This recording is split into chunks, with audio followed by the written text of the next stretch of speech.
Christy for Brand News, and this is the Financial Services News You Might Have Missed podcast. This is where I find news gems that haven't gotten their full chance to sparkle, and I dust them off a little bit. I'm joined by my trusted co-host, and more importantly, my trusted financial advisor, Brandon Galisi of Galisi Financial. Brandon, how's your day been? My day has been good. It's warm outside and we have internet today. Yesterday, apparently there was a planned power outage from 8 a.m. to 2 p.m. I think the power kicked on somewhere after 1 o'clock. And I'm like, perfect, during a nice heat wave. So I was using my mobile hotspot, which is not near as fast. So yesterday I would have been a little anxious about whether or not we were going to have power by the time we record, but we got power, we've got AC, life is good. So I take it they're testing the system by doing a planned power outage? I don't know what they were doing. If they didn't ask me about it, I'd have been like, hey, can we not do it during work hours? Or same for my wife. She was at one point, she was in the middle of a call. She's scrambling to run. We were literally going to use our car to plug in a computer, but then we realized, well, we have to open the garage door with a manual process, but she didn't have time for that. So it was a little chaos at times yesterday. And you really don't realize how many things are connected to electricity until you don't have your power. 1,000,000%. That's absolutely true.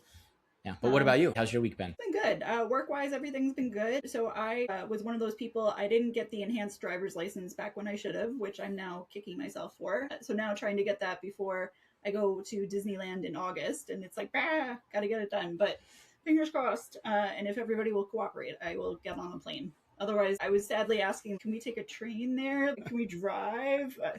It didn't go over well. It's going to be a very long drive to California from you.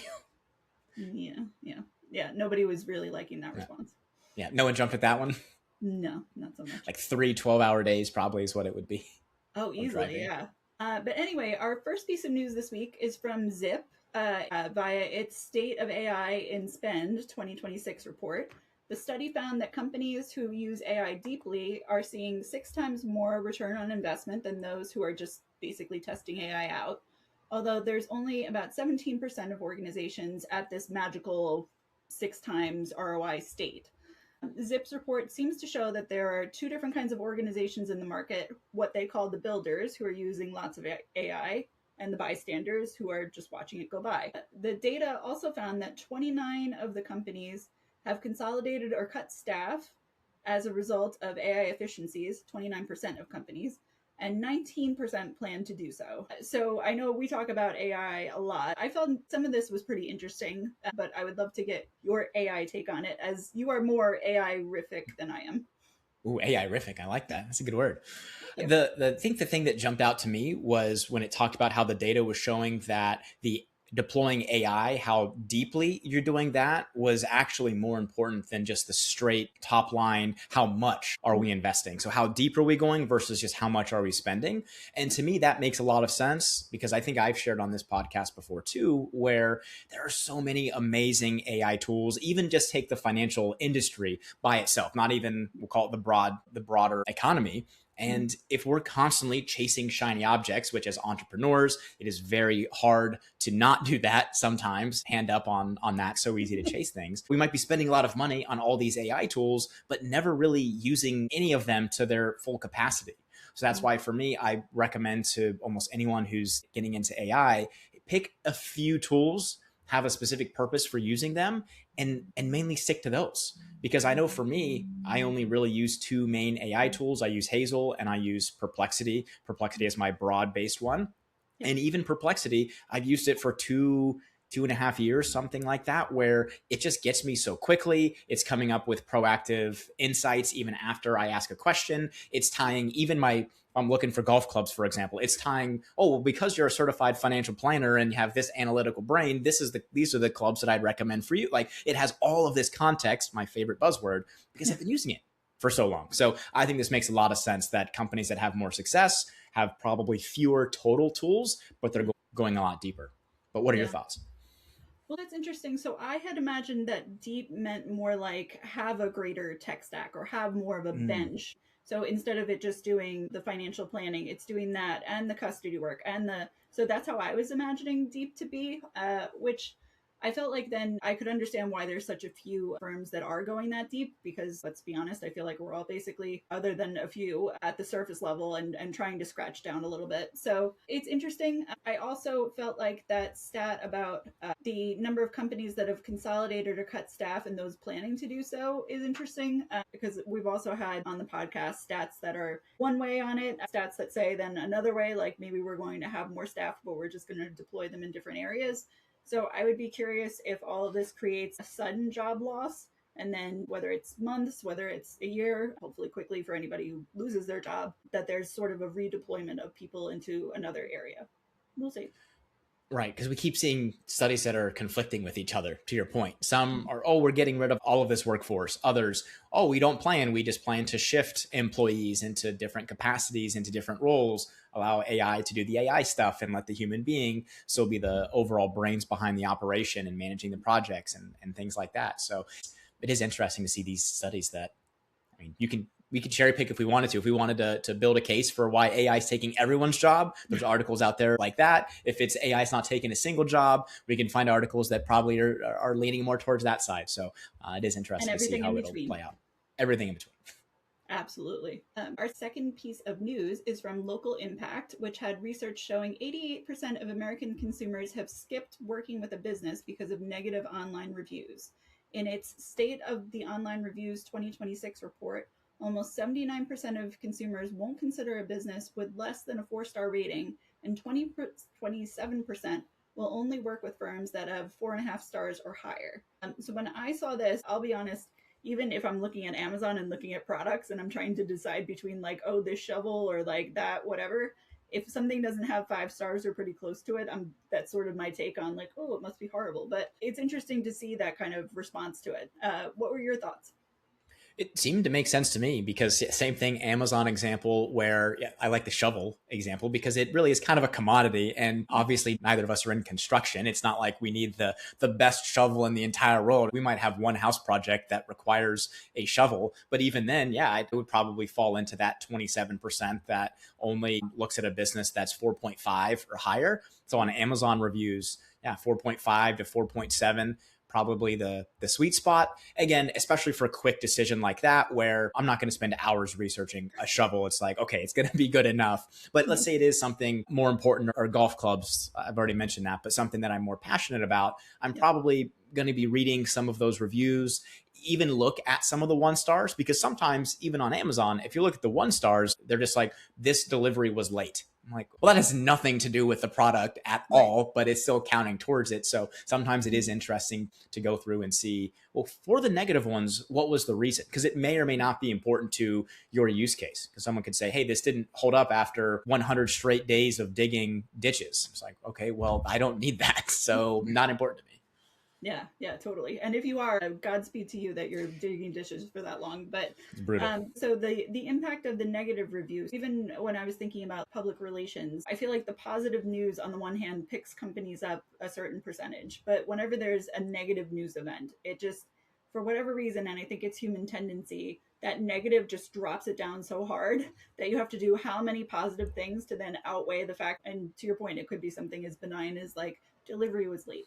But it's interesting that we as a culture get so obsessed with something like that versus the positive side of it of 99% of people had a fantastic experience, but one person was a little cranky. Right. And again, hopefully if we truly are doing research, we could see that, which I think is why even at 4.5 to 4.7, I've actually heard sometimes is almost better than a full 5-star, because if something only has 5 stars, people could then almost think, well, what's the catch? Like, did they pay all of these people for reviews? Right.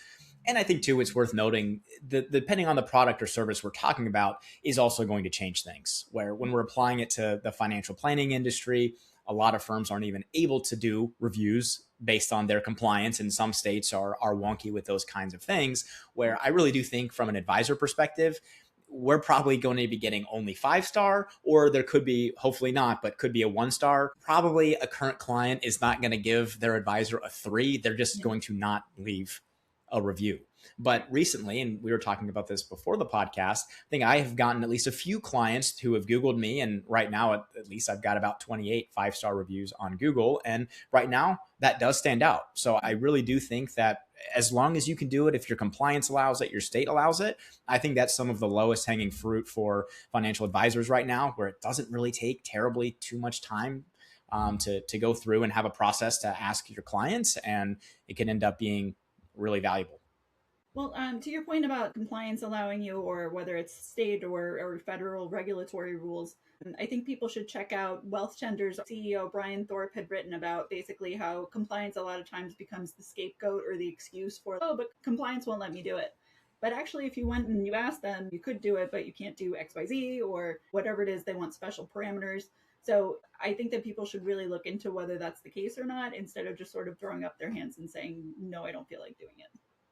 Yeah, I won't get on my soapbox on this because I fully agree here, where compliance can easily just be an excuse. Sometimes it's legitimate, absolutely, but so many times I think advisors wait way too long to do something with just, oh, well, compliance said no, or, oh, I have to ask compliance. And it's not, you haven't even talked to compliance yet. And also even a tool like Wealth Tender, I haven't personally used it, but I've heard amazing things about it. And it seems like they're really helping a lot of firms, specifically in this conversation that we're having today. Yes. And as an AtoZ communications client, thank you for giving that shout out there. I appreciate it. Yeah, absolutely. But yes, may everybody figure it out. And to your point of we're too afraid to even, or don't want to go ask, like, are compliance people that like nasty or ugly or whatever it is? Like, they're people. Can't we just speak to them and get an answer? I don't know. Right. I guess it depends on what firm you're at. I feel like the bigger firms have tougher compliance. Anyone that we're talking to in the independent space, especially independent RIA, I would think that compliance is a little bit easier to talk to. I know, at least for me, the RIA that I partner with, they outsource compliance. His name's Greg, and he's awesome. Like, we'll talk about whatever my compliance question was for about 5 minutes, and then we'll talk about mountain bikes and football and everything else and just have a good conversation. I'm like, this is one of the coolest compliance people I've ever talked to before. This is enjoyable, and he's great at what he does too, because he knows the rules. But it's a cool relationship. So hopefully people can find their own Greg somewhere. Yes. May there be more of them in life. Absolutely. So the next piece of news is the Atlas by Pave Consumer Health Index, which caught my eye because of the headline that said paychecks hold steady as household financial cushions erode to 2-year low.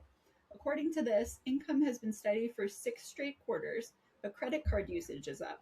I also found the section on gambling to be kind of interesting. It's not necessarily surprising, but this data was showing that more lower income individuals are gambling at a higher rate than those with more secure incomes. So before we got on the podcast, I know you were saying that you had some fancy feelings perhaps about this. I would love to unleash those. Yeah, well, no, I want to kind of kick it back to you first, because I feel like, at least maybe for me as a 31-year-old male in Southern California, I get targeted all the time by not just gambling, because overall sports books and a lot of gambling is not legal in California. But what's become increasingly popular are sites like Kalshi and Polymarket, where people can, quote unquote, trade on the outcomes of different events, from anything to elections to the weather to specific sporting events. Like, we just had the World Cup that was pretty popular, and the article referenced that. So, Allie, for you, do you see a bunch of those commercials, or am I just getting absolutely targeted by these algorithms? I see some of the commercials. It makes me feel sad for the fact, and I was trying to figure out, like, why is it that lower income would be gambling more than people who obviously have the money? If you were to lose it, what would you care? And it feels like, for those few times that I've economically been in that place, that it's like, oh, it feels a little dire. That thought of, I'm just going to go around the corner and go get a lotto ticket and I'm going to win a big prize and that's going to solve all my problems.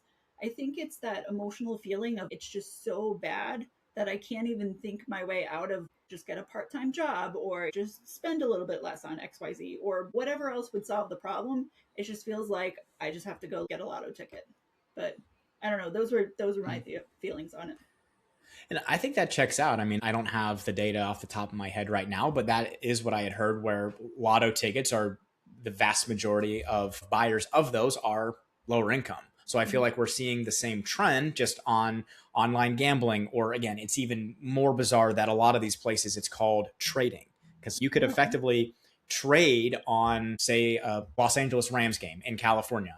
but you couldn't actually use what's called a sports book, which is technically the gambling, although effectively it works the exact same way. Although there's some weird different taxation of the two, which is pretty nuanced. And we haven't seen some insights really from Congress or the IRS yet, which I find kind of fascinating. But from the article, to your point about lower income, it was talking about 4.5% of income being spent. I mean, that's nearly, we'll say that all of that money gets repurposed into, what do you say, long-term investments, retirement account, or even paying off debt. I mean, that could be pretty substantial. An extra 5% per month to pay off high interest debt or go to your retirement account or go to an investment account. I mean, that's not a small sum of money over the long run versus, again, if someone wants to gamble or quote unquote trade, that's fine. I mean, I'm not going to judge. I don't have any problems with it, but it needs to be more in the entertainment category. So if someone wants to put $10 on a game instead of going to the movies for $10, that's a much different conversation versus I think too many people think this is their ticket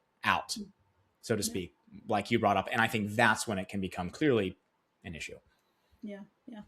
First of all, I want to say, have you been to the movies recently? Because I was like, can I even get a kid's ticket for $10? I don't know where you're going, but I would love to. I feel like on Tuesdays, go on a Tuesday. I feel like Tuesday might still have $10 tickets. Is that still a thing? I feel like it's, I don't know. I could be wrong. I don't know when the last time I went to a movie. Now, it wasn't only $10. I mean, we got popcorn too, for sure. But I feel like there's some check on Tuesdays. Okay. All right. We'll see. I will look into that. But or that might just be a local theater thing. I don't know. It could be. But so to your point, so I feel like though the mentality is so especially if we're talking lotto, and I understand that a little bit more than I do the gambling aspect of things, it feels like it's that, but it's just $5, but it's just $2, and there's not the concept of, yeah, but in this case, $5 is whatever relatively large percent of what I'm making.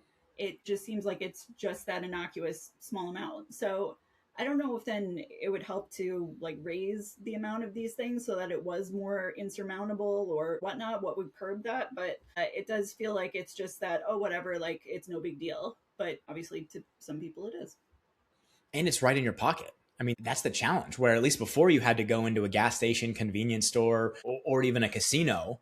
But now it's on your phone and you're transferring funds electronically. So you're never handing over any sort of cash. You're not even swiping a credit card. You're just transferring numbers on a screen effectively. And then now just putting it on random events or thinking that you're going to hit it big. And now if we're getting into too large of a percentage of income, I feel like it just has made gambling so much easier, which obviously is probably a net society, probably isn't the most positive thing. Although I do know plenty of people who do it responsibly, but I think that might be the minority, unfortunately.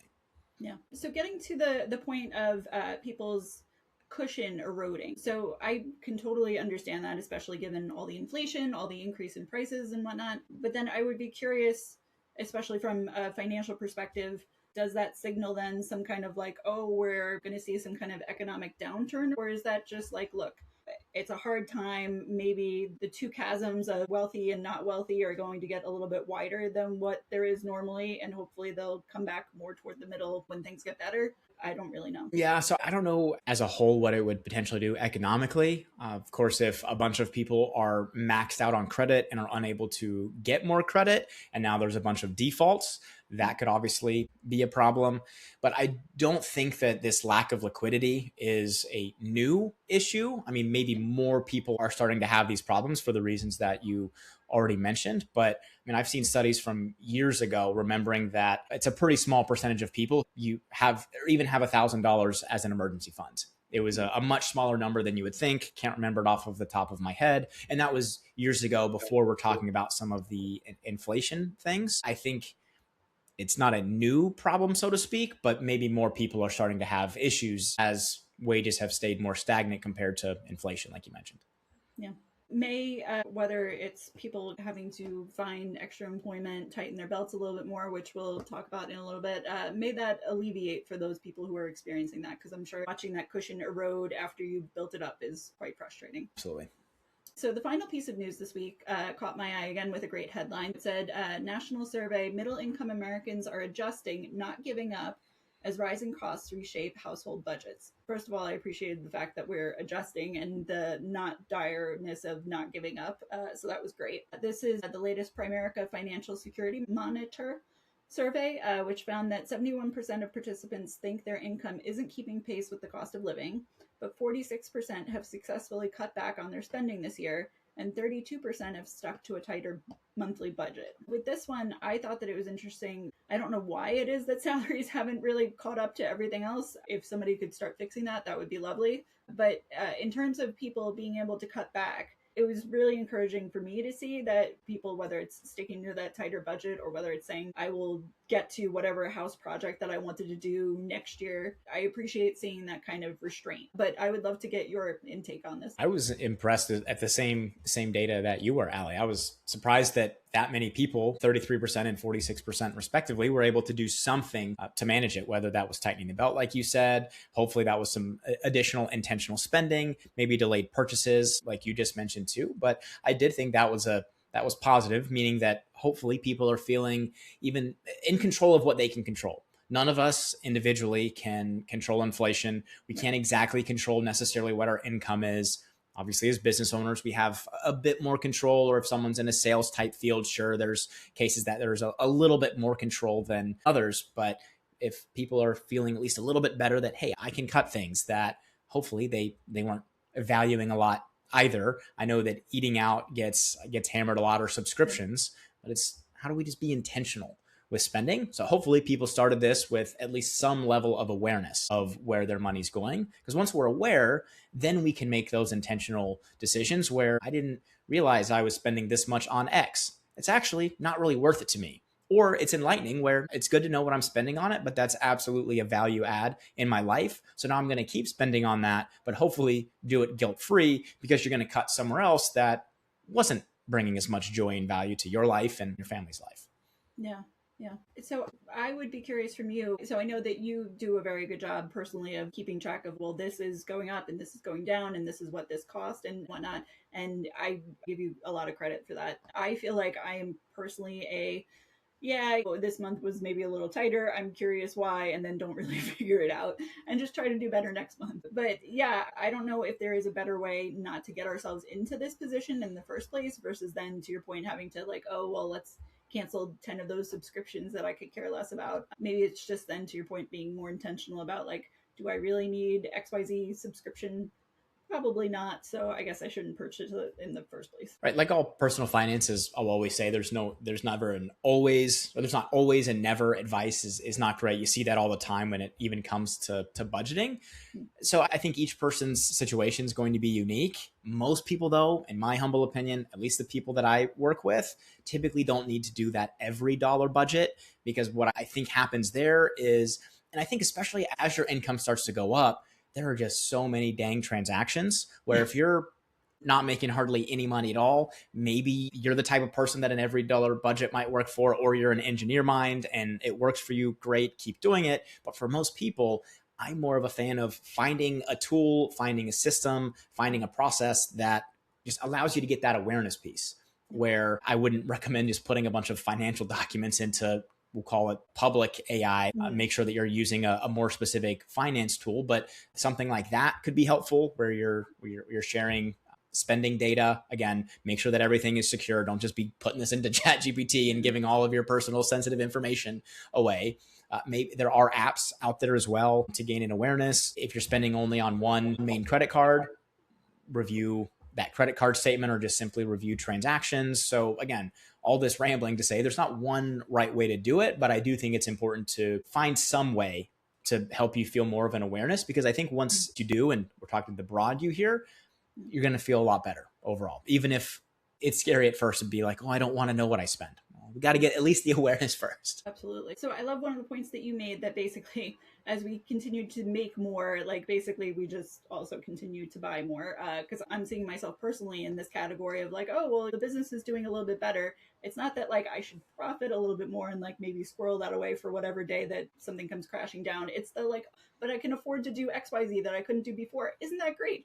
There must be something in our psyche that somehow says like, if we're doing better, therefore we must throw the money out the window versus holding on to it. I don't know.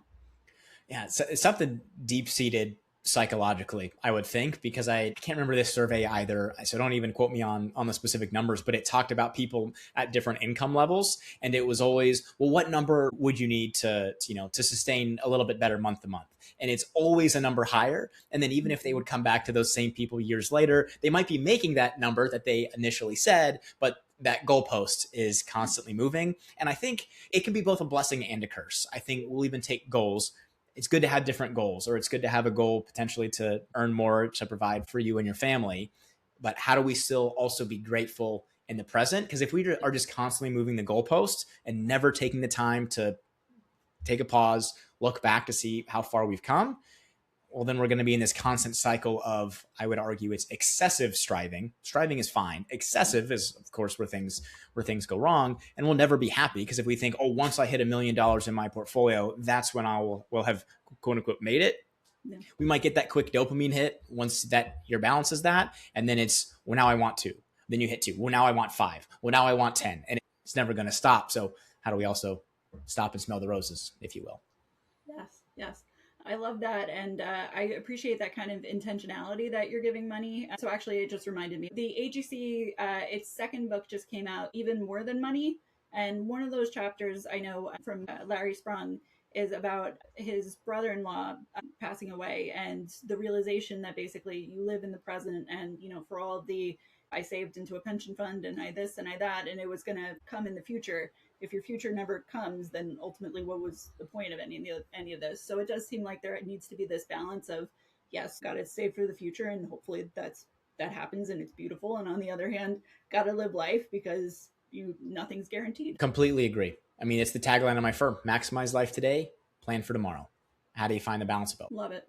Whoever came up with that's really smart. Hey, I've got that actually as a registered trademark. I like it. Good job.